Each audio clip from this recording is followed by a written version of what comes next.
As you enter our display, to your left you will see a mannequin with the original tuxedo worn by Narcisse Cantin, which is where our story begins.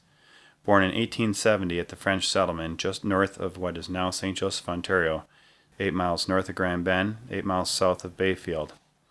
Narcisse married Josephine Denemy in 1889, and he had entered into the cattle trading business at the early age of 17.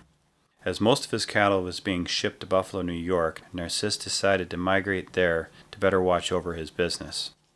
While in Buffalo, Narcisse became fascinated by the Erie Canal and started to pursue what would become his lifelong ambition, to create a deep-water canal system linking the Great Lakes to the ocean. Narcisse befriended and eventually took a position working for Oliver Cavanaugh, who at the time was the president of the Liberty Bank of Buffalo. During his tenure there, Narcisse invented, patented, and produced an instant crockery mender. It was Cavanaugh who first became interested in Narcisse's canal scheme.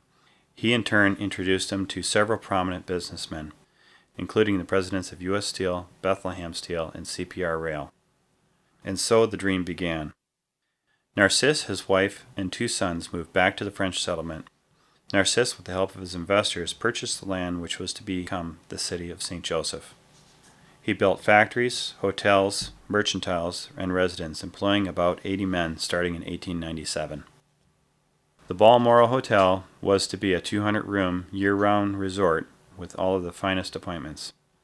However, never opening to the public, the hotel was used to attract investors.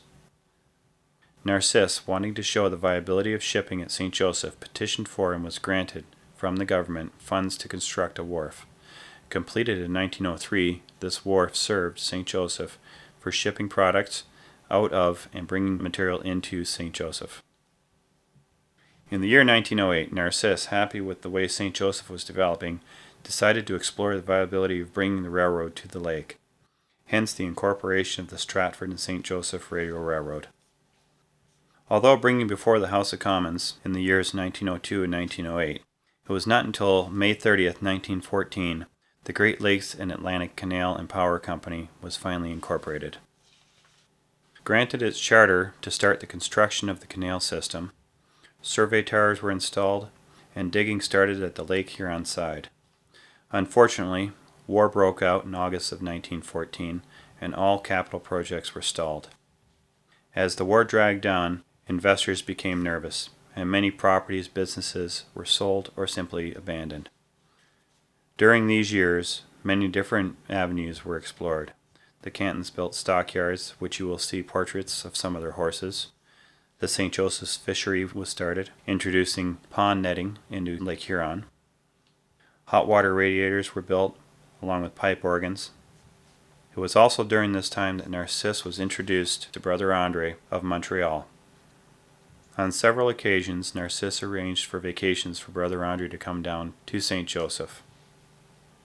Subsequent to the war, Narcisse tried to secure the rights to the Beauharnois Canal from the Roberts family.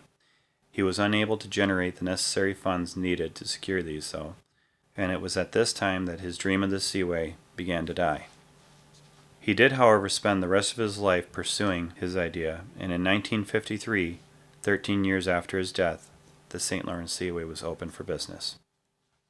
As you can see, Narcisse's efforts were not in vain. As a result of it, we have a beautiful community named St. Joseph, with awesome sunsets and a vibrant history. On behalf of the St. Joseph and Area Historical Society and the Cantin family, thank you for taking the time to enjoy this exhibit.